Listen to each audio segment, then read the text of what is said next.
And in this response, Martha misses something very important. She misses the connection between the resurrection at the end and the power of Christ.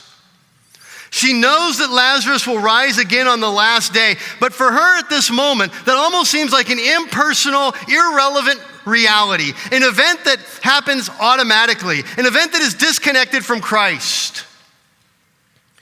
And so Jesus needs to take her attention and focus it not on resurrection as an event, but on resurrection as a person. And so he says in verse 25, I am the resurrection and the life. He who believes in me will live even if he dies, and everyone who lives and believes in me will never die. Do you believe this? The resurrection is an event, yes, but Martha, it's so much more than an event. Jesus says, I am the resurrection and the life.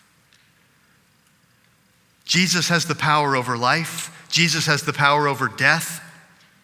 And Jesus has the power over resurrection from the dead. And the only possible way to understand the resurrection at the end of the age is if you see Jesus as the source of that resurrection. Resurrection does not just happen. It's not automatic. It's not a force of nature. It doesn't happen because you're a good person or because you're a religious person or because you're a certain ethnicity or because of who your parents are. The resurrection to life happens because of who Jesus is. It happens when you hear his voice and believe in him, then resurrection to life at the end of the age is yours. Jesus makes this clear in John 5. Look back a few pages at John 5:25.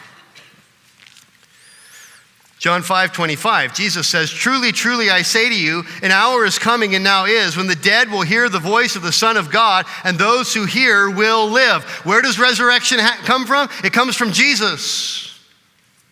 It doesn't come from the law. It doesn't just come because history reaches a point and people rise from the dead at that point in history. No, it happens because of Jesus' voice. Jesus is the resurrection. Jesus speaks, and the spiritually dead come to life. And Jesus will speak at the end, and those who are physically dead will come to life, to a resurrection of life, if they heard his voice and had spiritual life in this life.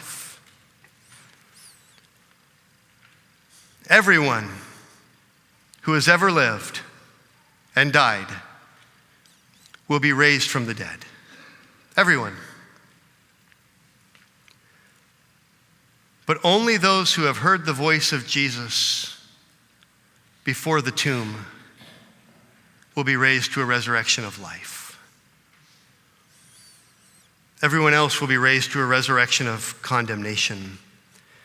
And Jesus' point to Martha here is, Martha, you are viewing resurrection too abstractly.